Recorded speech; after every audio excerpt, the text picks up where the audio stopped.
Hello, welcome back to another edition of Unfiltered. And today I have my son here. My mother's no.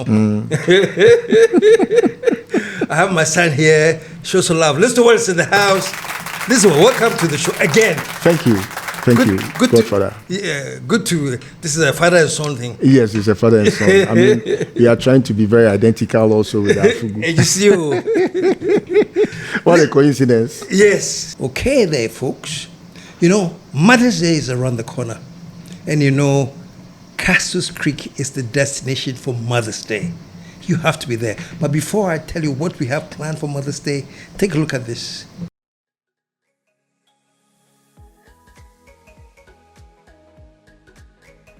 Hi everyone, so this is my first time at Cactus Creek and I must say that I absolutely love it here. I must say it's a very lovely place. I'm blown away. Actually, this is not my first time here, but I always want to come back to the charm of it. It's a beautiful environment. I mean, nature greets you when you come here. True to its name, I was fascinated when I came in and I saw that embedded in the whole architecture of the place, there are lots of cactuses and there's a lot of nature as well, and it's really, really serene. I absolutely love it. Yeah. It's located in the heart of Edui, in the mountains. You open your windows and you see the mountains, and it's just great. It's just lovely. And I came here with my colleagues to get some work done, and we're able to do it. And I mean, it's just been amazing. I like the rooms. I like the fact that they face the nature. And the rooms are spacious. I have a kitchen in my room, which I think is really posh. And the food is good, both in terms of quality and quantity. I love it. I've also taken a walk around the neighborhood, and I think it's a good place to have like a stroll and a walk, some peace and quiet. I came here to do some work and I've been able to get a lot done. So yes, it's absolutely amazing. I think that if you need a quiet, nice place, nature, beautiful, to sort of get away, this is the place. Don't just experience it. Don't just take my word for it. Come and experience it, and you would absolutely love it. Yeah. Come, enjoy it for yourself. Come experience it for yourself as well, and you will thank me later. So that's it. That's Cactus Creek, and I'm expecting all of you mothers come and celebrate your mothers. Is there a generation out there? I'm talking about great grandmother, the grandmother, the mother, the children. If you have any generation of mothers that you can bring to Cactus Creek, trust me, I have a fantastic price for them. But whether or not there's a generation, come with your mother, come with your grandmother, and join us for a fantastic Mother's Day at Cactus Creek. And if you do need any special reservation, the number is 055 039 5007. Yeah. Listen, you know what has been bugging me lately? And I just want to hear from you because you have a way of analyzing things and throwing things out there. Yes. This whole issue with AG, OSP, I'm sort of confused, you know? Maybe because I'm not a lawyer, but you told me some time ago, I don't know if you remember telling me that you do not always have to be a lawyer to understand the law. That's what you told me. That's true. You say if law is meant to be for those who are just the learned. So learned. Yes. And then we and the unlearned do not know the law. Then ignorance of the law is an excuse. It should be an excuse. Okay. Yes. Okay. Godfather, it's nice meeting you once again on this big platform. I must admit to, the outcomes of our first interview, which got a lot of people, especially from the diaspora, speak to me about how I should always attend this interview or show anytime you call me, because it appeared that it's a platform that really gives me a certain quality of composure. That in the next episode, I should try and show the other colleagues. I was telling them that it is not easy to, sit before a father and be as articulate as you'll be doing when he's not present on the show. And so maybe I'll try, but you can never tell. No. Ofero Papa, it's difficult. No, feel free. Feel free. Somebody also told me, say, can I kiss him? So much. Come on down, pal. So, this is the first, I'm glad you brought this up because I wanted to ask you before we start. I offer him Papa, when you made you have a very heavy face that I can't. Maybe when I want to do an unfiltered, I'll have to turn my eye a bit off your face because you have this very heavy face that attracts a bit of comportment. So I'll comport, but when I want as much as you can, when you feel like me, then I'll have to turn my eye off the face and then do what I have to do. Feel free. So let me come back to this AG USP thing. It's an unnecessary and very unwarranted happening that must be called out. It's sad sometimes when you have to rebuke people in public, but it appears we are in the public space because they are all public servants and they must serve us rightly. I, when growing up, had this discussion with my grandfather, who made me aware that there is this saying about ignorance of the law is no excuse. And so I must at all times try my best. Even though he doesn't want me to be a lawyer, I should try my best to learn everything law. And because ignorance is no excuse. Ignorance is no excuse. So you better educate yourself to some extent. To some extent, that I'm able to appreciate what the laws are. Because every law is supposed to be understood without any ambiguity. And that everything law that doesn't make sense and needs interpretation should be disqualified as a law. And so he was blunt to let me understand that anything law must make sense because it's street knowledge. He puts it in a very beautiful way, street knowledge, and that the anything law must make sense. Yes, it must make sense. So it must be like any guy, street guy, everyone should look at it and say, this makes sense. Law must not be for the learned. Laws are not made for the learned. And so if you find lawyers say we are learned, it just means that at least they have a certain understanding of the law.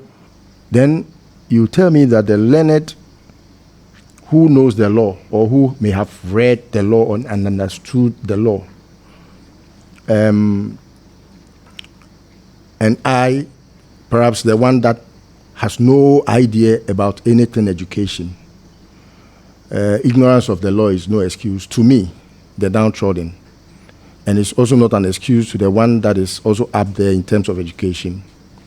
Then it begs for the idea that at least the downtrodden must understand at least what the law is. And so be abreast with time in respect of whatever laws are in the country.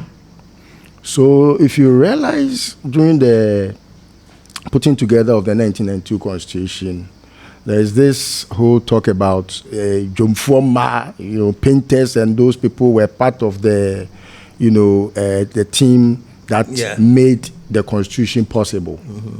It tells why the need to make, the law well understood by all, and so not only the learned. So the idea of bringing in is supposed to mean that everybody had a part in the creation of the Constitution. If there is a law that is not understood by the last person in terms of sewabon Ghana hano, it means that cannot be a law. And if it must be a law, then ignorance of it must not be an excuse. So because I understand that ignorance of the law is no excuse, it doesn't make me think that it takes only the lawyer to understand the law. So when lawyers meet and they make their arguments, and you find out the type of lawyers that try to not come to the level of the Ghanaian, who is the downtrodden, who is uneducated, it is the reason why people really admire the caliber of Chachuchi Kata, who simplifies the law in very clear language. He doesn't use, that clumsy type of, jargons that will give the Ghanaian a burden to really go searching for the meaning of what he is saying. He comes to the level of the Ghanaian. And so he makes the street sense of the law in his arguments. That's why you see a lot of people, when the name Chachu Chikata is mentioned, people applaud him because he simplifies the law and it takes a certain candor, a certain posture, a certain caliber of personality, the one that is not trying to bamboozle his way to make gains for himself, private gains for himself. So you're suggesting that the law should be so basic. Very basic. Everybody should that understand. should be the word. Law must be very basic.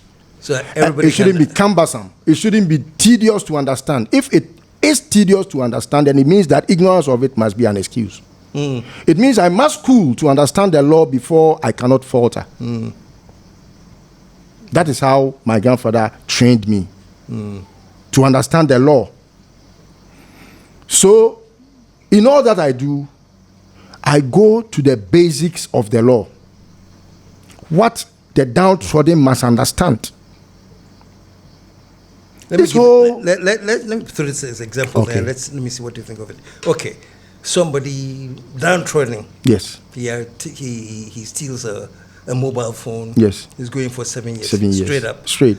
Korea Banshee, 3 years. Straight up. A common out of hunger. Yeah, hunger. Obi Banshee, a siwadum, na kono wakutu. Yeah. But somebody else yes. will steal from state. Yes. Yes. And according to the law, yes, you can't rush. You have to take your time. Okay. So is there discrepancy there? There is. There is. There is. And the street is getting wise by the day. I see. That's what brings me to always discuss why the need for the political class to pay attention to what is happening on the street. If you have taken notice of what people comment in respect of whatever is happening, whether a state actor who misbehaved or stole or embezzled funds is being prosecuted, you see the comments. Yeah. They try to always discuss why people who steal cassava or plantain or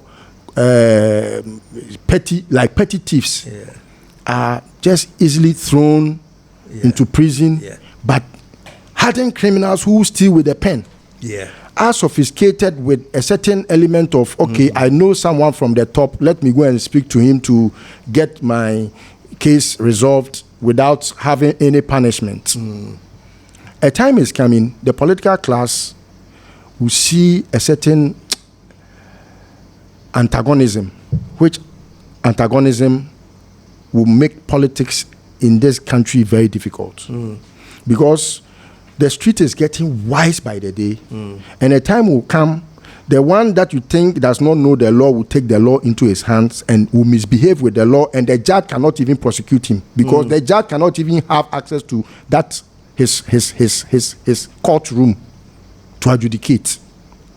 When the people take the law into their hands, it would have meant that there has been a breakdown of the justice system.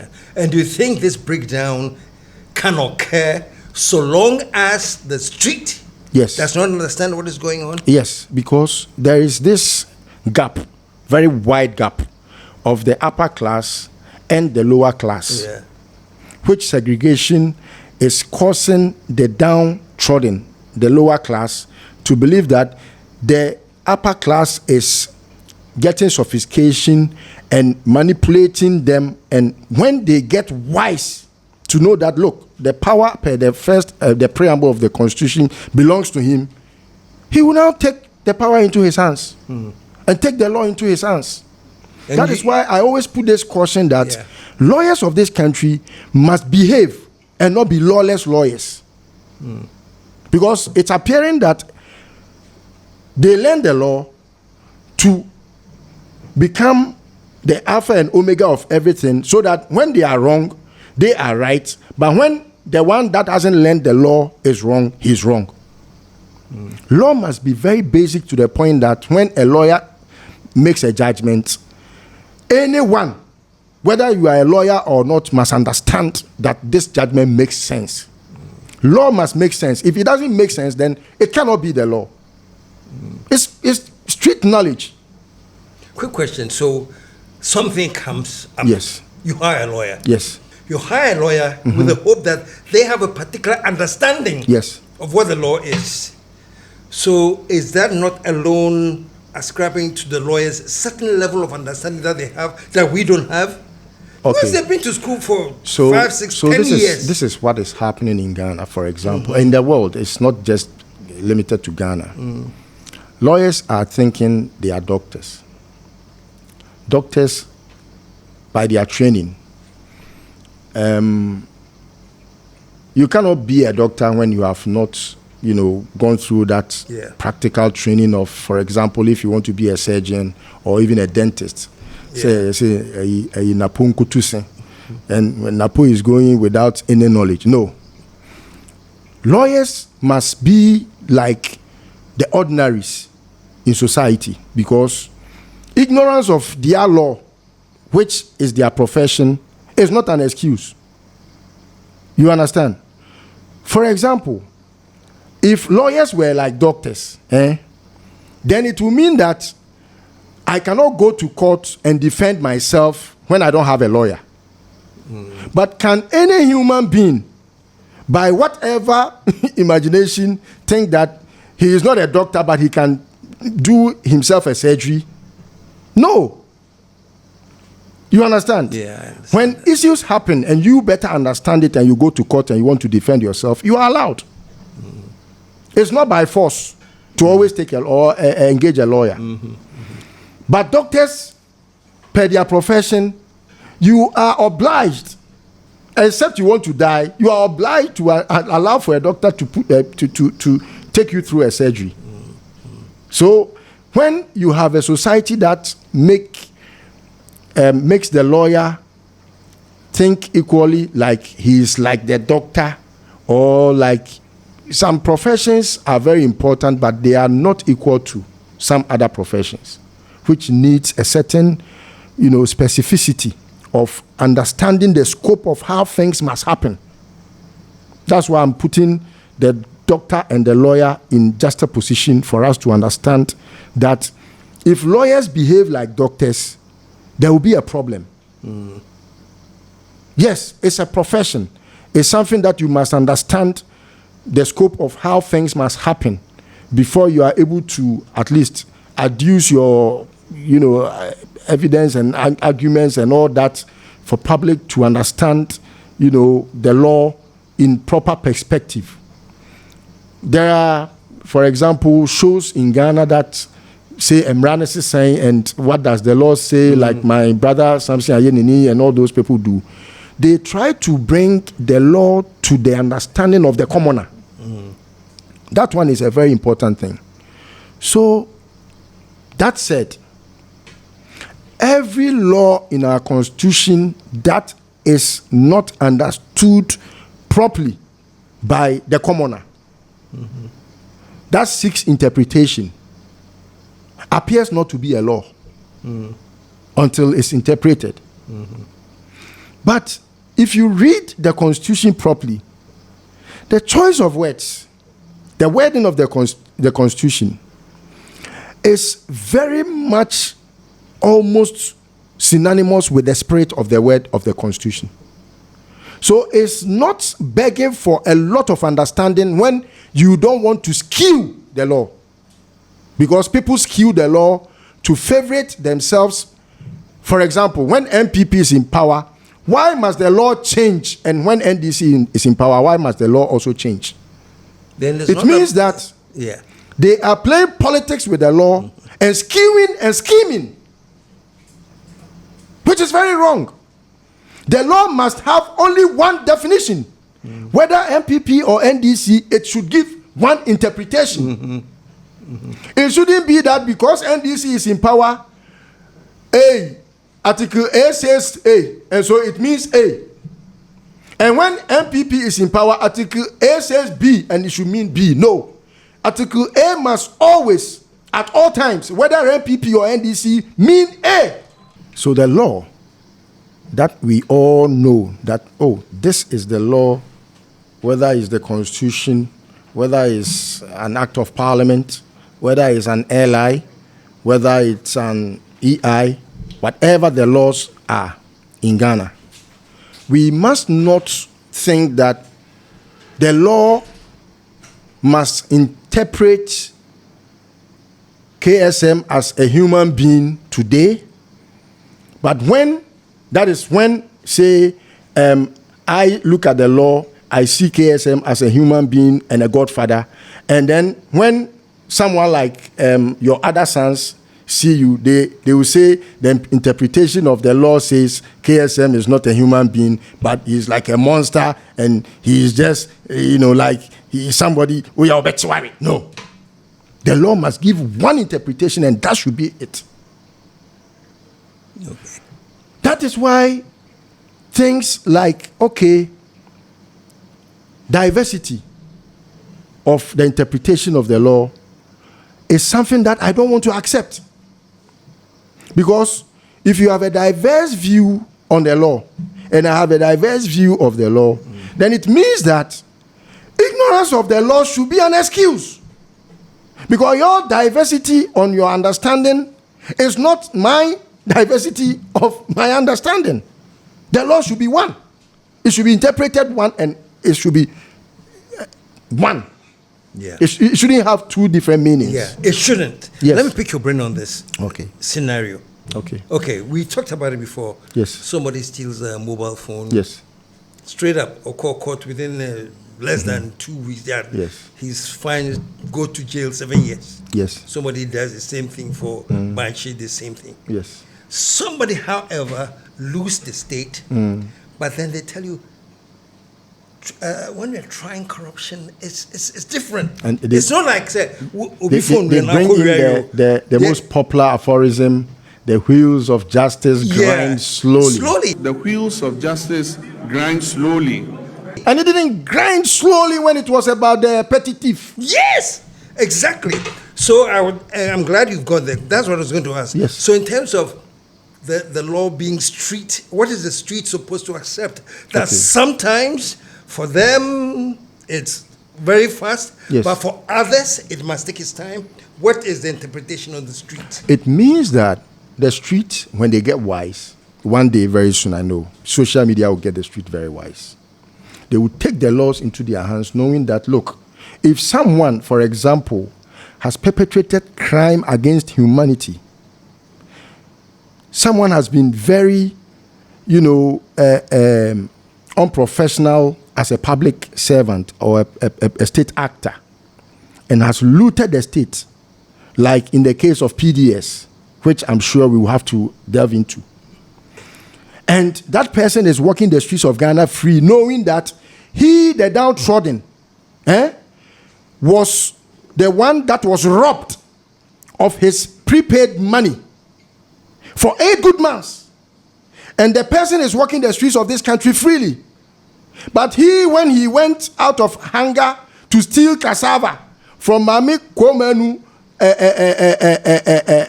farm, when he was arrested, the police prosecuted him, and the next 2-3 days, the judge threw him into the custody. He will now wise up and think that, okay, then let us make sure that we make the country very uncomfortable for the elite who are ganging up to steal funds from us and will never see any justice. He, the one that was robbed, will not see justice. But when he went and stole Mami Komenu's cassava, there was justice for Mami Komenu. Only one person, your mobile phone is stolen. You went and you caught the thief. Just because only your mobile phone was stolen, one person that stole your mobile phone was arrested and put through the justice system and was jailed. Fair judgment. The person is jailed. But someone has stolen the entire population. He has stolen from us. The entire population, including the noble you Otunfo, Sir Sam Jonah, all the big men, the president, everybody, one person has embezzled our funds, our small taxes, put into a consolidated fund. Someone has schemed to use a certain practical sophistication to steal. And the person is walking the streets of these countries just freely.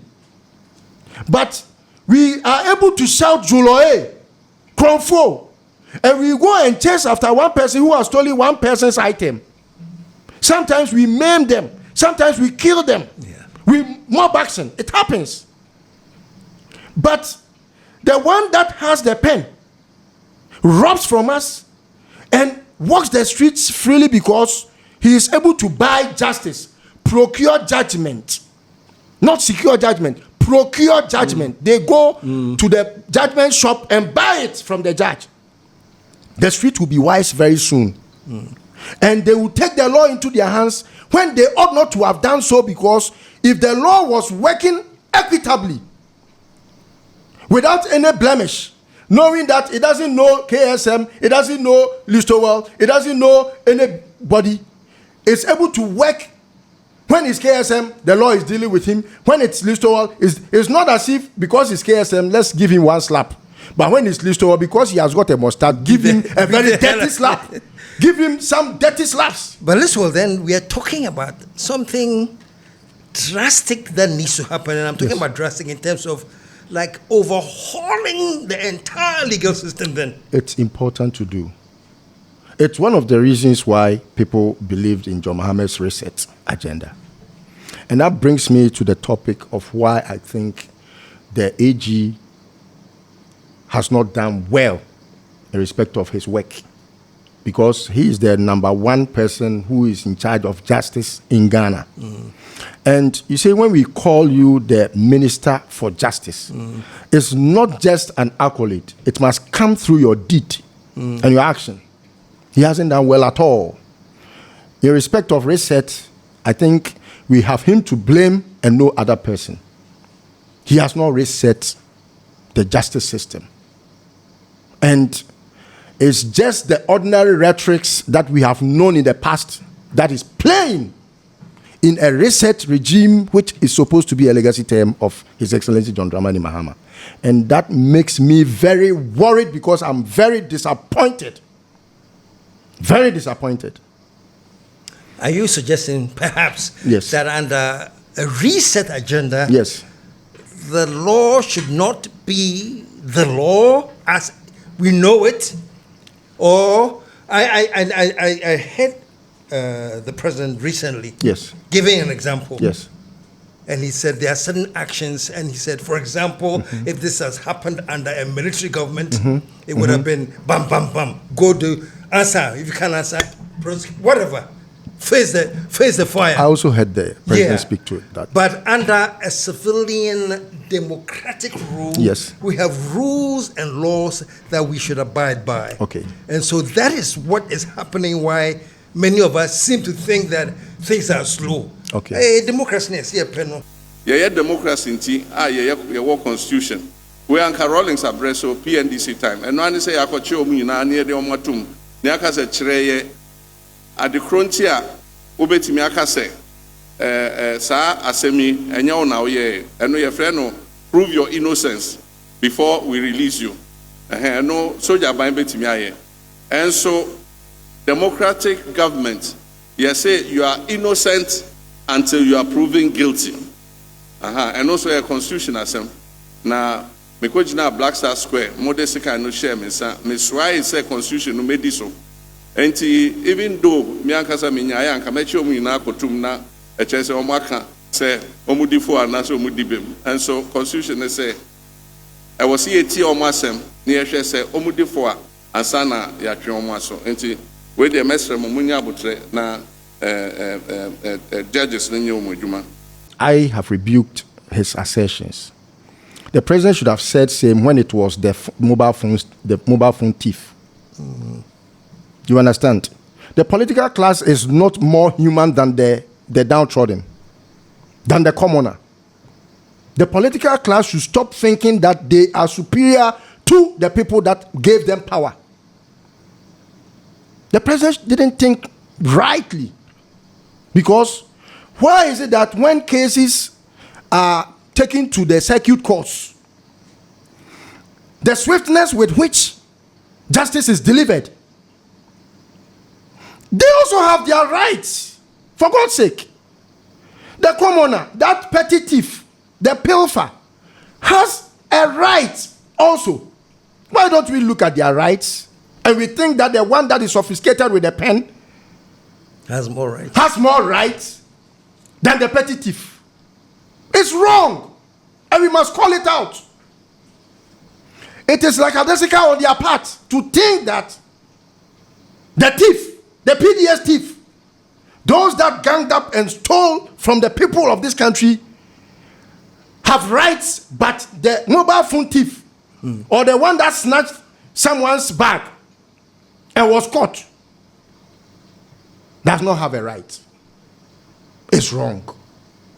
We must treat human beings equally. That's why the street is getting wise, and I'm worried. And what specifically do you see that suggests that the street is getting wise? The street is getting wise. I read comments of posts a lot. And I get worried because I think that most of the, for example, the security architecture, they are almost living in oblivion. Because if you take your time and if you take the reading of these comments on social media for a bedtime, reading before you sleep, you would know that all is not well. You mean you probe the psyche through the comments? You can tell that's what how the I'm psyche able to is. probe how people feel about a system. I don't like reading, like after I've read what has been posted, for example, I do read comments.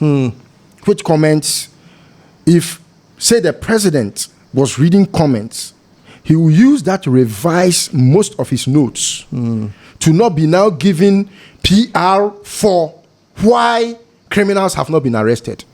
I find it a PR, and it's not right for the president to be doing that. Neither is it right for his attorney general to be sitting at an armchair and watching and thinking that, okay, it takes a long time to investigate a subject before he's taken to court. It must not take a long time. If he lacks staff, the government must be able to help him equip the office with enough staff. You understand? To speed up the process. So that we speed up. It's human. If the thief was smart and fast enough to steal, you should be fast and smart enough to prosecute. You don't have to be, lazing about to tell me PR staffs as to why the wheels of justice grind slowly, as to why you think the rights of the people too are important. Who told you that they don't? We, the people of this country, we know our rights are also more important than the petty thief. You made the one whose phone was stolen have a right to justice. That one person that you gave that right to, his or her justice, is he superior to the population of this country whose monies have been stolen? So you are looking at a state that has been robbed against individuals who were robbed. If you find the individual who was robbed more important to receive justice at the end of the day, you must find same with the people of this country and the state. And speed up and stop giving excuses. Anyone who is used to giving excuses is a lazy man. You don't have to give excuse. That is why in the army we say, do before complain. Do before you what? You complain. You don't come telling me stories. So does the president want to mean that he didn't know what he was up to when he was telling us he was going to prosecute? We'll launch a strong anti-corruption fight and allow the anti-corruption institutions unfettered space to do their work. We'll launch an Operation Recover All the Loot to investigate, prosecute, and recover the proceeds of corruption.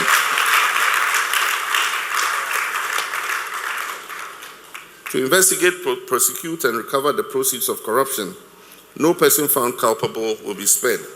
Maybe he knew what it was, Sometimes- but he didn't realize the gravity of what it takes. That's a below the belt reasoning. Because the president is not just a common somebody. Look, the way I revere his person and what I think he is, sometimes people find me fighting just because someone has said something against John Mahama. I fight.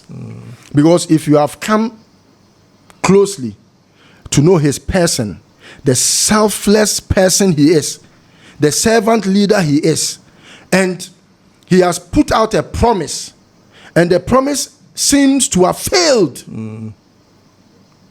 to the extent that we are now having about 7 cases in court.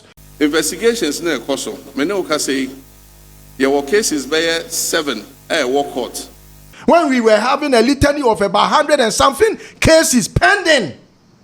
The 36 cases that we have reviewed in detail, if we are successful in recoveries, we can retrieve as much as 20.49 billion United States dollars. 20.49 billion United States dollars. 36 cases, and that's from National Cathedral, PDS, SML. You have the GMPC salt pond decommissioning. There's a great deal of resources belonging to the taxpayers that can be retrieved. Then we've also done an estimate of the state capture, the lands. If we successfully ask people to pay conservative market value for the lands they have looted, again, the experts are telling us that we can recover about 702.8 million United States dollars for the Ghanaian people. You have the list? Kenny GVG, Ameri, what didn't we talk in this we campaigned with these things. We mentioned them. We called names. It was very obvious, almost even to the point that you could not even have to, like in Chi, we say, because there are issues you don't have to think twice to know that this is a criminal, to jail them. But when I find President Mahama puts out arguments to suggest that the wheels of justice grind slowly, and he is now talking to the Chief Justice to speed up and all that. Me pese court ni tie nsem na entem. And so me to me court ho and catch a judge say asem no wo ya che ye entem me to me yes sir, because osha your separation of powers. Me na me executive, omo na ye judiciary.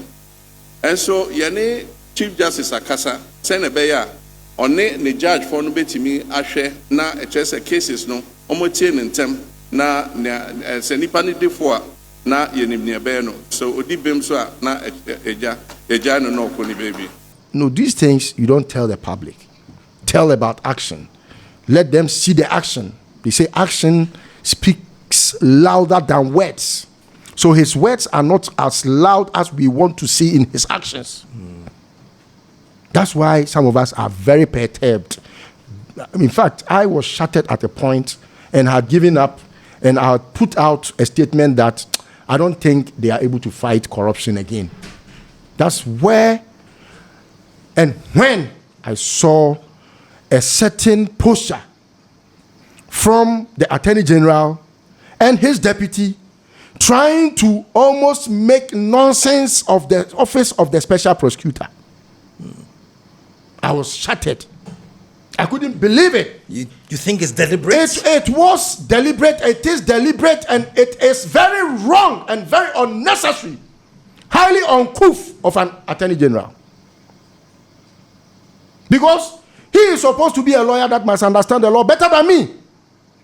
I must not understand the law better than him, because he has had it as his profession to undertake a duty to learn to be a PhD holder in law. So if I read the law and my understanding of the law is that he is the only authorized entity, person, that we must look at whenever there is anything, whether civil or criminal, against the state. And he is the one that can only appoint anybody. If I should read the Article 88 of the Constitution, Article 88.4, just so that we get it correct, and then are able to also find out what really the Article 88 is discussing, then it is very unambiguous that no one has a qualm at all that he, the Attorney General or whoever, is not even, you see, when the Constitution talks about the Attorney General and is construed to mean that it is Ayeni, there will be a problem. You understand? Then it means that after Ayeni, another new king, new law. Yeah. But the law does not know. Before the promulgation of the law, we didn't know Ayeni was going to ever be the Attorney General. Yeah. They are not soothsayers. They would have written your name there. Now, Article 88.4 is very clear. It says, all offenses prosecuted in the name of the Republic of Ghana shall be at the suit of the Attorney General or any other person authorized by him in accordance with any law underlined. Any law. So that even when Parliament has made a law, it's a law. When there is a law also at the Supreme Court from a judgment, because every judgment of the Supreme Court is a law, it's an authority, then it means that if anyone becomes Attorney General, anyone who becomes Attorney General, per Article 88.4, that anyone who has now assumed the office of Attorney General, a Minister for Justice, by extension, is the only authorized person by law, by the Constitution, the supreme law of the land, to undertake the duty as the one who is able to file a suit. Do you understand? So, and the law didn't end there. The law said, and suit of the Attorney General or any other person authorized by him. Any other person. Now, this is what has happened in respect of the AG versus OSP.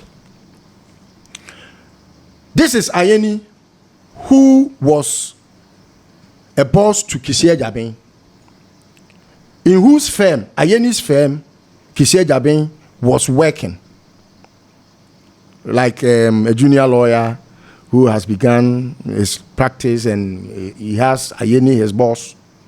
And perchance, this is what I have heard. I'm always on the streets, and the street is getting wise. What's the street saying? The street is saying that Kissie Jabin was a boy in quotes, please. Kissie shouldn't come attacking me for calling him a boy, even though he looks much more like a boy. He was a junior. He's junior. He's a junior lawyer. So, because of how, Kissie left the law firm, maybe there were issues, or maybe there's an elephant in the room that is smelling that we don't know. Ayeni has a problem with him, and the problem has lingered for a while. These are, top lawyers talking to me about what is, because I was worried about what is happening. Then it happens that his deputy, whom I'm also questioning whether he has authorization from the AG, because when I read the Article 88, did you hear deputy here? It's only the AG. So has he also authorized his deputy? Because per the law, you must authorize. So you must tell me an authorization comes in the form of a gazette. You must have a 21-day gazette. So that if a deputy Attorney General is questioning the authorization of OSP, who he claims has no authorization, even when I will show you he has. Kisi has got an authorization per an ally. Then it begs for the question, where is Justice Shrem Sai's authorization? Does it not beg for that question? Does The Attorney General should authorize his deputy? Yes, because he must have authorization to go to court on his behalf. The law didn't mention Deputy Attorney General. Isn't it assumed? The law didn't even mention the police service. The police service is always prosecuting cases in court. The law didn't mention SEPS. The law didn't mention SNIT. The law didn't mention all these bodies that go to court to prosecute, including the assemblies. They go to court and prosecute. Meanwhile, the law said clearly that the AG is the only one that can file the Republic versus, not like the President versus Chachu. With the Kufuor, remember when the Kufuor had to, revise his notes as a lawyer, he goofed big time. The President versus Chachu. So, back to the chronology of events per what the street is saying. There is a certain bad blood between the two personalities, the OSP and the Attorney who General, are serving the public from the street. From the street. These are the echoes of the street. Because I just remember long ago when I had the chance to sit down with the special prosecutor who maintained that nothing like that whatsoever between him and... Mr. Yes, sir. There's really no issue. There's no issue? Absolutely no issue. I mean... But that's from him. Yes. But you are saying from the street? The different story. I mean, these are echoes on the street. And I mean... You can believe the street? Yeah, I believe the street. The street is the number one that tells about everything. Because if you want to know what is really happening in the country, it's the street that will tell you. Nothing more, nothing less. I mean, if you have to know whether you are performing as a government, the street will tell you. No wonder people are telling that John Mahama is getting it right with the economy and all that. But these are the lacunas that we need to make sure. And that's why it gets me worried all the time, to make sure he doesn't fail when it's about justice. I have never felt it to be right when John Mahama hasn't done the needful in making sure the ills of yesterday are punished.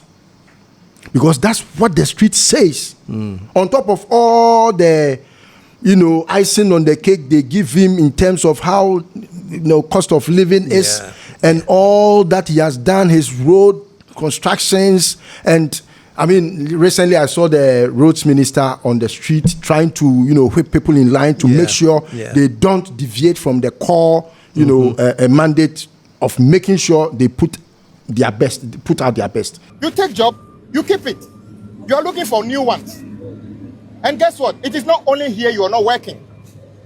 Majority of your portfolio, you are simply not working as expected. And somebody's got to tell you the truth. It's not right.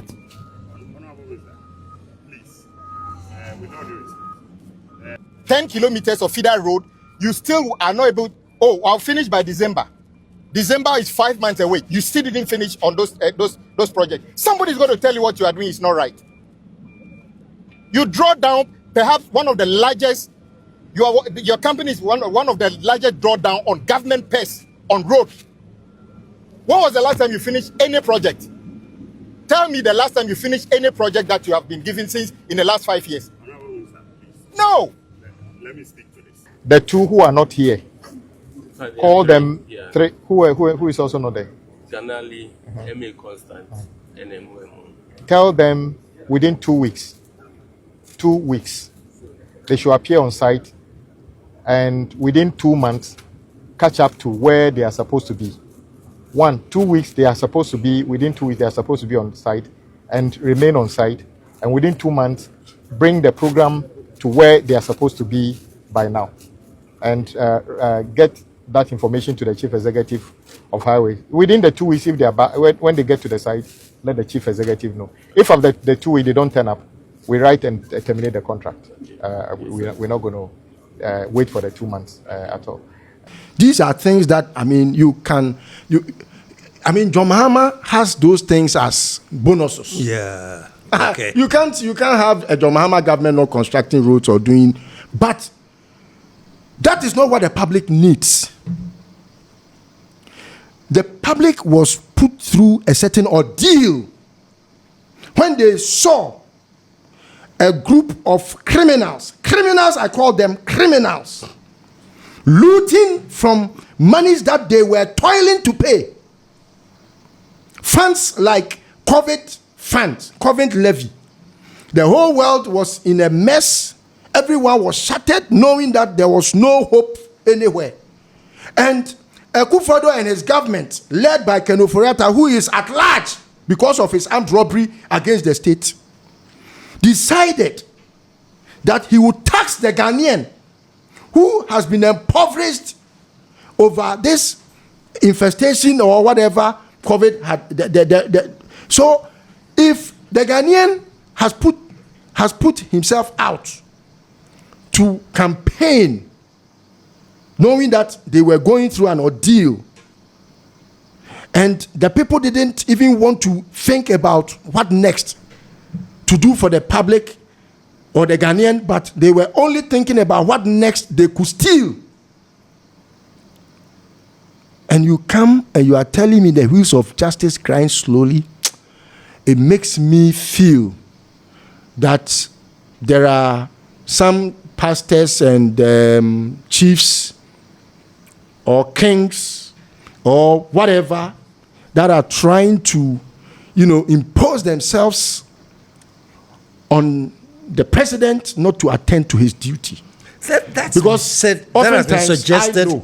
I know, even when the petty thief steals and he has got a chief in his house, or say an Ebusua penny, they just wear their cloth, sometimes with a tefre cloth, and they just wear it and go to say the police commander, police, where they were me bow me offer. So I am not surprised that it's something that we have lived with, even when it's about the downtrodden. So you can't see a former minister or a former appointee not having an affiliation with whether a king or a chief or a pastor, an eminent person in society, to go and plead on his behalf. And then, what the pastors will normally do is then come and pay your tithe. Then I will go and help you solve the problem. Then they will be on the corridors. I heard those things, but I have known John Mahama to be one very principled person. That's why sometimes when I'm even criticizing him, I'm a bit careful, except to say that it's not John Mahama who is the Attorney General. And sometimes, because he's not a lawyer, when they go and they are putting their legal jargons, maybe he gets wild about it and think that they are working. They are not working. They have failed the people. Back to the aspect of the OSP. Madam Gloria Ekufu, I have seen a document from Parliament that she appended her signature to. And that, by appending her signature to that document, that suggested that that is LI 2374. 2374. Just so that I know in the midst of all this, the name of the game is evidence. Thank you. And so I will show you, I'm tendering my evidence like Chachu does in court. You can see that this is her signature. That's Gloria Efua Ekufu Miss. Miss Gloria Efua Ekufu. And this discusses what the OSP has as authorization. So that you, the AG, per what is on the street, you haven't filed any case against Ken Ofori-Atta, which case should not be difficult for an AG to file. His crimes are very obvious in nature. They are not cumbersome at all because he is not a sophisticated thief. Even though he has got a bit of sophistication, his thievery is without any shred of respect to the Ghanaian And so it's like with impunity, I want to steal, so let me steal. And that even if you want to file a case against Ken Ofori-Atta, even on PDS, it's very easy. Because we had the NDC speak to issues on PDS which did not have to allow for our finance minister to be meddling in private matters. But we saw a letter that Ken Ofori-Atta had signed appointing the late Sheshe Akoto-Ampao, the one who said, "Where did you come from to go to Kolebu?" You remember? I remember. When you said that in court, I laughed till my head hit the wall and I couldn't laugh any longer because my ribs were all aching. That, where did you come from to go to Kolebu? That man, the late Sheshe, he was a very, very good friend. Akoto-Ampao, yeah. Now, how come the one that is our finance minister, if he has nothing to do with PDS, is the one now appointing Sheshe as the one to be the head of the consortium that was supposed to be the special purpose vehicle for PDS? That alone is enough to expedite action in extraditing Ken Ofori-Atta, which is very easy to do. He didn't do.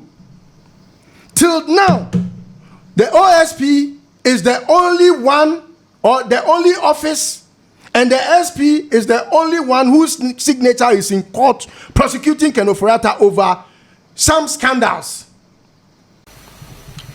Ladies and gentlemen of the media, a few minutes ago, I signed a directive declaring a high-profile person a fugitive from justice. This person is wanted by the OSP to answer charges in respect of several cases, including the following. 1. Contractual arrangements between Strategic Mobilization Ghana Limited and the Ghana Revenue Authority for the stated objective of the enhancement of revenue assurance in the downstream petroleum sector, upstream petroleum production, and minerals and metals resources value chain. 2. Termination of a distribution, loss reduction, and associated network improvement project contract between the Electricity Company of Ghana Limited and Beijing Zhaochen Technology BXC. 3. Procurement of contractors and materials and activities and payments in respect of the National Cathedral project. 4. Activities and payments in respect of a contract awarded by the Ministry of Health, initially commenced by the Ministry for Special Development Initiatives to Service Ghana Auto Group Limited for purchases and after-sales service and maintenance of 307 Mercedes-Benz Sprinter 305 CDI ambulances for the National Ambulance Service. And 5. Payments out of and utilization of the tax refund account of Ghana Revenue Authority. Ladies and gentlemen of the media, the fugitive's name is Kenneth Nanaya Ofori-Atta. Nothing from the AG. There is nothing from the AG as far as Ken Ofori-Atta is concerned. And it's worrying that even when you, the AG, have sent a file or a docket, or they call it pact, that was prepared and prosecution has started from the OSP, you are the one that are quick to be very boastful of a certain ruling, a court ruling that does not make sense to me, not at all, not a single sense does it make, to say that the AG doesn't have authority. What does that mean? You mean the SP? The SP, rather, does not have authority from the AG. What does that mean? So what does Article 88 mean? And we have now had to take this to court, the Supreme Court, for interpretation, because the street is ignorant of what the sophisticated is doing. I think, and I am very suspicious, that the team Ken Ofori-Atta has a hand in this battle. Some people are mentioning a certain Dr. Sledge and all those things, who is also being pursued vigorously by the OSP. not the SP. The office is different from the leader of the office. Now, these are things that people are worried about. And there are effects of the conflict between the two. Now, what makes me think that we are not doing well as a people and the John Mahama government is not doing well is because if John Mahama really means well to fight corruption, and that there is an office that is supposed to fight against corruption and corruption-related offenses, and all that they needed, say they didn't have any authorization, all that they needed is an authorization from the Attorney General or the AG. If you are a government that wants to fight corruption, you just give them. You don't wait till they don't have it. And they have to come to you to beg if you are fighting corruption. The street is aware of some of the misbehavior the office has put out. Some of them, very unnecessary, Rambo style and these ways and means to... But you see, when you are going after sophisticated criminals, you must also be sophisticated. You understand? It's a tit-for-tat game. You have stolen from the people, and when I want to arrest you, I must come with a certain, because there is this adrenaline that, as an office of the special prosecutor, you must have. I have known about a certain lawyer who told me about what the OSP, the office, did to him and all that, which I think are not right. So we discuss the wrongs of the office and make sure the effectiveness of the office is not in doubt. You understand? So if it happens that the John Mahama that shouted on the rooftop to the people of Ghana that he's going to fight corruption is now seeing his AG fighting against those who are fighting corruption when he is not fighting against corruption. Just look at yesterday's case. Is that what the street is saying? Yes. Look at what yesterday happened. Yeah. You had to withdraw a case because you didn't have authorization for Iyoko. You are telling us lies. His deputy is telling us lies. He's telling the public lies. When it is because Godfrey Dame suspended the authorization he or his office or the AG office had given to Iyoko for prosecution. They suspended it. When Akufo-Addo was in government, Godfrey Dame, knowing whatever, suspended it. And so he knows the ins and outs. So this thing has opened a Pandora box. For example, how on earth would people that are determined to fight against corruption find a judge who claims that the OSP doesn't have authorization? He claims that the OSP doesn't have authorization when in the LI, I should read the LI for us to all understand. Look at the LI in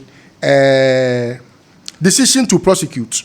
That is section decision to prosecute. That is section 11 of the LI 2374. It says very clear, without any ambiguity, you can understand. Even a day nursery can understand that the special prosecutor or an authorized officer shall, upon considering the facts and evidence gathered from an investigation, take a decision whether or not to prosecute. How is this difficult to understand? An officer or an authorized person take a decision. So, you see, they are making us feel that being a lawyer is almost being like maybe a sophisticated criminal. That's how they are making us feel. So that if we have ambiguity with this, understanding of this, then it means that there is no law in this country. We should just go and sleep because today the criminals are celebrating the conflict between the AG and the OSP because it has opened the Pandora box. What does That is why Godfrey Dami is bold enough to go to court to say that the Yoko officer prosecuting the Hanan case does not have authorization. You see what it's led us to? It has also given an effect of all crimes that had convictions by the OSP. Today, yeah, that's what I was going to ask. What does it mean for them? It's supposed to be null and void. Yeah. Yeah. That is what they are saying. When you, the AG, you are in charge of justice and you are supposed to protect the people, you are siding with this wrongful, misconception.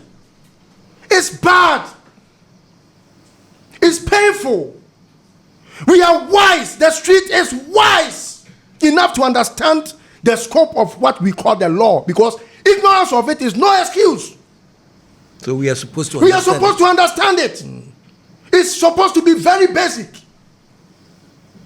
And when you have withdrawn the case, instead of telling us the truth, that because of a certain action of a certain court, which courts were packed by a Kufuado, you are now siding because you have a certain conflict with Kisia Jabin.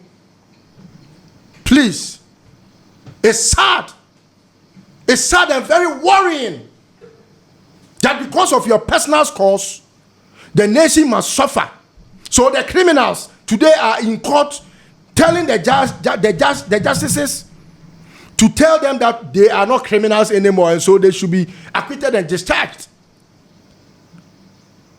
When the OSP has been able to secure even convictions today, these convictions, because you claim they did not have authorization, instead of him to have defended it, he is now also siding with a certain work knowledge. So it's sad. It's sad. Beyond that, any case that the OSP is supposed to prosecute should be on hold. Yeah. So, for example, I know that people are on the street saying it, and I've understood them. Yeah. That Sledge is the very good friend of Ayeni. And Ayeni is now fighting the OSP and the SP because they are on the neck of Sledge, who has taken a whooping $94 million of the Ghanaian taxpayers' money. $94 million.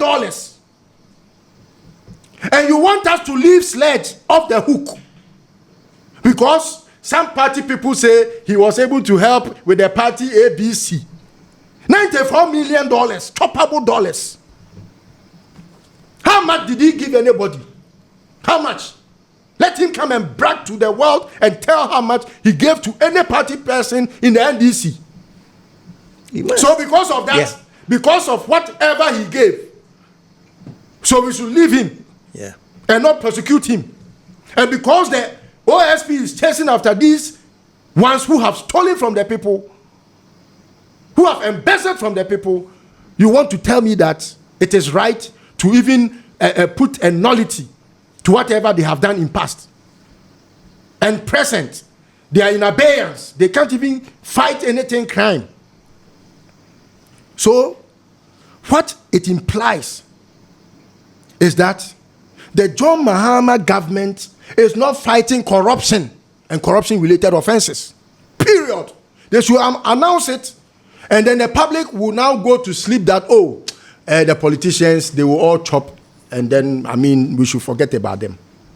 And then we will be focusing on the infrastructure and then the condition of the service and the cost of living and whatever. Then we just forget about the armed robbery. They will all come and then loot us and go. They will scratch each other's back. That is what I want to hear.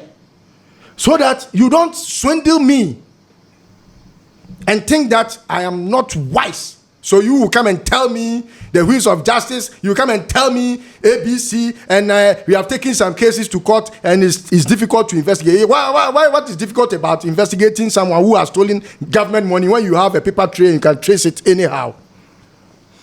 Incidentally, the Auditor General's... Listen to the cogent analysis of Domlevo. If you follow the briefing that the Attorney General has been given, a lot of work is going on. Will you ask, are you satisfied? I'll say no. I am not satisfied. because I can't see the end of the tunnel, not to talk about the light at the end of the tunnel. I can't even see it. I don't even see the end of the tunnel before the light, because I know this may continue until there's a change. In fact, the prayer of the corporates and their lawyers is that there should be a change in government. Then you hear nolli prosequa and etc., and our money is gone. The procedure that Attorney General currently is using is going to be very difficult. 9 months. 9 months is not small, my brother. Before we realize, we have finished the quarter of the term of President Mahama. So I think we have to change the speed at which we are moving and let people gain the confidence that things are moving and moving very fast. It begs one question. Doesn't mean they didn't prepare before coming to office, or they were not ready for winning the election. Because when I look at the quantum of money that we should recover and the speed, the snail speed at which we are moving, I'm like, when are we going to get there? We may not get there. We need to change the legal framework. And let me be blunt here. If government refuses to do these changes, it only tells me that either they are also doing the same thing, they are also stealing, or they have intention of stealing. That is the only motivation which will stop you from doing these things, which brings about quick win. If the government wants to really fight against corruption and wants to arrest the criminals of yesterday, it's not difficult. They shouldn't tell us these stories, because they are more sophisticated than them. Not to cut you off, but one thing Dominic said on this program, I'm sure he said it elsewhere. He says, when you fight corruption fights you back. This is how the corruption is fighting us back. And the Attorney General, who is supposed to sit up and be dutiful, make sure that his work is to bring a lot of justice to the people of this country. He has become an armchair. He is not even defending what is going on. What message? Now he sends Sremsai to do all the dirty work while he folds his arms. He was the one that was giving us information about what is happening. His analysis, succinct, brilliant. It's not that he's not brilliant. Look, if you want to doubt the person Ayeni, I have a qualm with you. He's very brilliant. But the current behavior is a misbehavior. It's a misbehavior. He has goofed. And it's something that I don't want to believe that he couldn't have stood. Well, what I'm happy about is that you have put it out there plainly, and I hope he should react to this. He should prove you wrong. Yes, because you see, for example, in respect of Ken Ofori-Atta, why did he have to forward information from the OSP's office that was supposed to extradite or supposed to be used to extradite Ken Ofori-Atta to America, when he knew that they didn't have authorization? Why? Why the U-turn? But he forwarded it. You forwarded it. But did he forward it? Did he forward it as something from the special prosecutor, OSP, or as the Attorney General of Ghana? This is what we have found, and so it's being submitted or forwarded in the name. The Attorney General is the lawyer for all firms that are Ghana's. So all the firms in Ghana have the Attorney General as their rep. So OSP could not have done it by themselves. The office could not have done it by itself. They needed to go through the AG. And it's not, I haven't heard Kisi and his people say that they don't regard the AG, because that would be a suicide. We ask for the extradition of the person. It's the case of the OSP. And you know the OSP is independent of any other institution when it comes to investigation and prosecution. I can't give you authority for you to be on your own without recourse to me. That one, I would disagree with Kisi and his people if they have done so. But to the extent that you that have campaigned on the back of corruption, to fight and make those who have stolen or embezzled funds accountable and answerable to the people of this country, your core mandate is to make sure that even if a certain judgment has come. Now look at what I jotted a point here. Do you remember that when the judge made that very hogwash, judgment that I don't want us to even place our minds to, that the OSP doesn't have authorization? The first statement that came from the office of the AG, from no less a person but his deputy, was that we are now going to take all the dockets from the OSP and then make sure that we go to court. So you are now believing that the judgment that has come is in your favor because your boss has a certain conflict with Kisié Jabeng. Was that what the AG was supposed to do? Was that what they were supposed to do? They were supposed to rather say that, no, we think we beg to differ. We will have to look at the perspective of the law and then come back. But just because it was in line with what plans you had or hatched to procure, not secure, the judgment, you were in a hurry to tell the public. And then we will now go and make sure that whatever the cases are that the OSP have, we are going to now take them and then take over and then make sure we handle them. Then later he came up again to say that, we will give them authorization when they apply. So between you, that politician that campaigned on the back of fighting against corruption or fighting corruption, and the one that you think is not fighting corruption, you want to make the public believe that he is not fighting corruption, but you don't have any case against Ken Ofori-Atta up to now in court. It's only his case against Ken Ofori-Atta that he has filed against Ken Ofori-Atta that you are using to extradite him. Mm-hmm. You don't have any case. It is even the commoner. Even call law school mayor lawyers crampon. We know say Ken Ofori-Atta has done this country evil. The street knows. The street knows. The street is wise. Street wise. The street is very wise. So it hurts. It hurts that because you are sophisticated with a pen, you think you are wiser. No, the wisdom is on the street. There's so much wisdom on the street. That is why our grandfathers will tell you that if you nyan sankon and a suku nyan sankon, suku enye nyansa nimdie. But you can't have, nimdie when you are not wise. You may have read, but expand the wisdom into thinking that you can be hurting somebody, thinking that you are hurting the person, but it will go a long way hurting the nation. Now criminals are celebrating. The third thing that Shremsai came to say, even if they don't come to seek the authorization, let's wait for the Supreme Court so that after their judgment, then we will know what to do. Any moment from now, the courts, and we would actually impress on the court to hear this matter, because clearly it has to be decided for us to even take steps. The order of the High Court says we should take over the cases. Have you done that? No, we have not done that. You are waiting for this one? I've had a conversation with my boss this afternoon on it, and I think our idea is that we ought to wait for the Supreme Court's decision. So we see the totality of what should be done.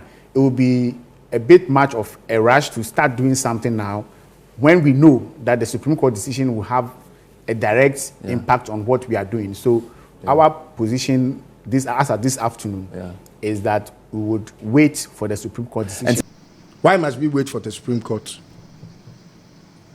So is there an injunction? Is this ruling serving as an injunction on the OSP?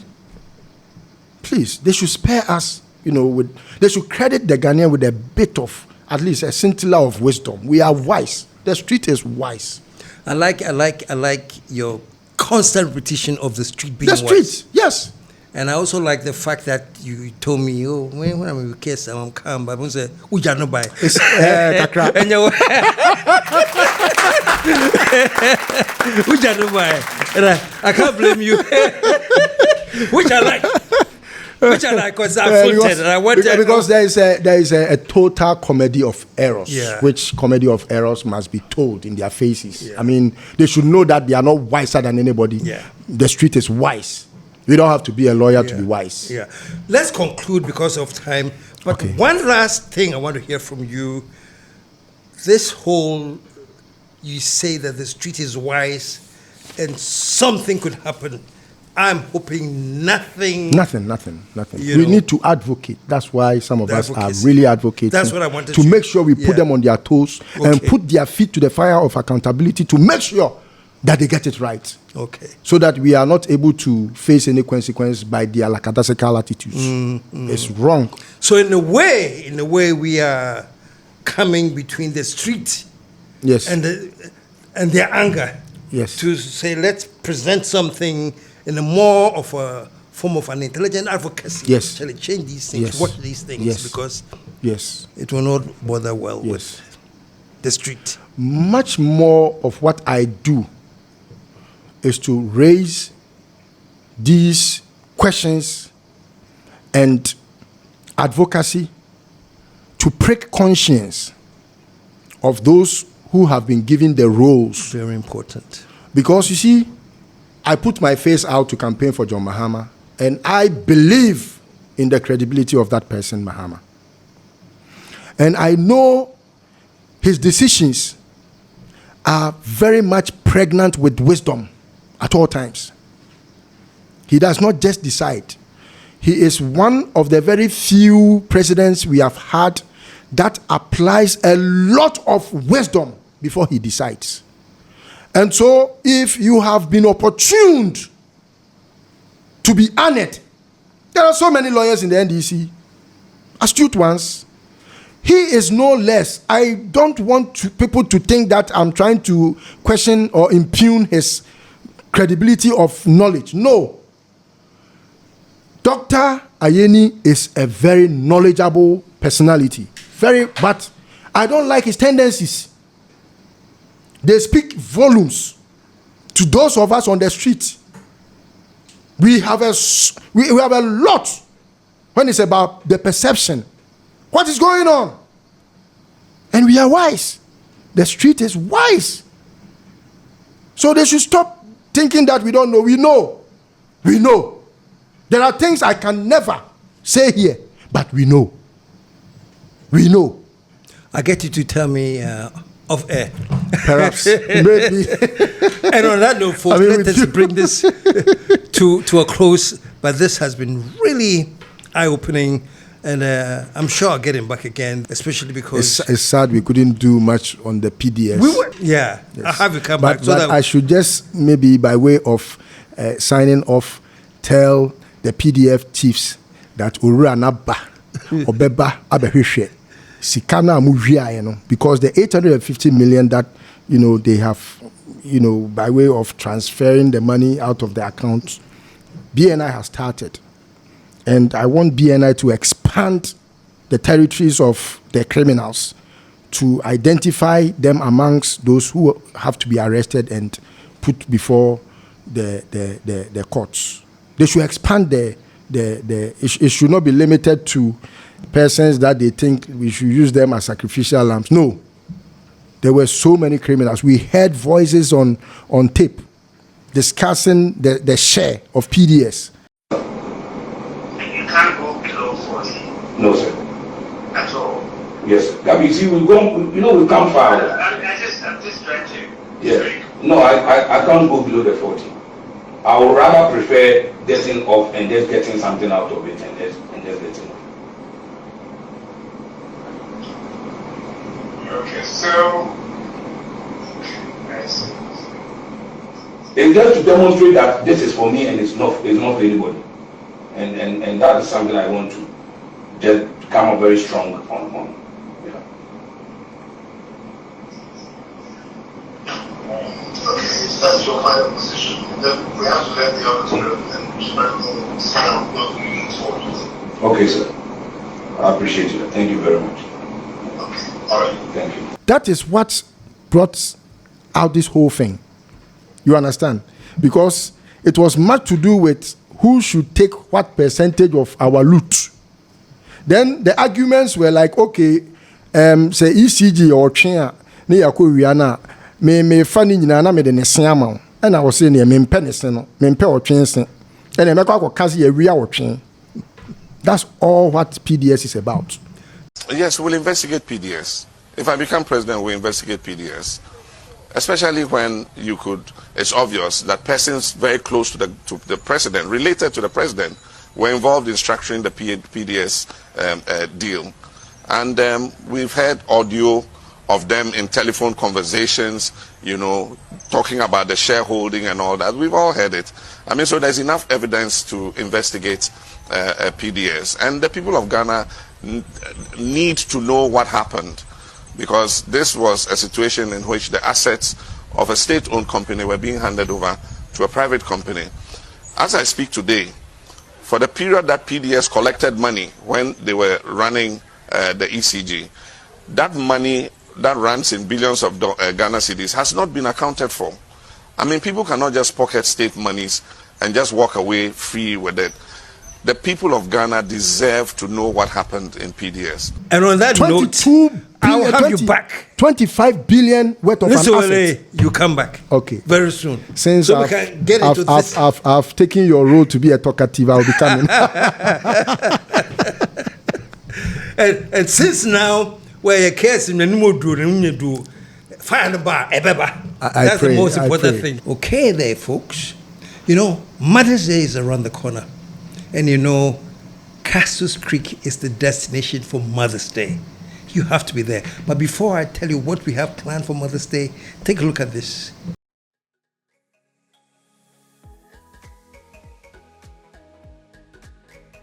Hi everyone.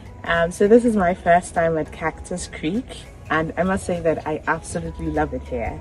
I must say it's a very lovely place. I'm blown away. Actually, this is not my first time here, but I always want to come back to the charm of it. It's a beautiful environment. I mean, nature greets you when you come here. True to its name, I was fascinated when I came in and I saw that embedded in the whole architecture of the place, there are lots of cactuses, and there's a lot of nature as well, and it's really, really serene. I absolutely love it. Yeah.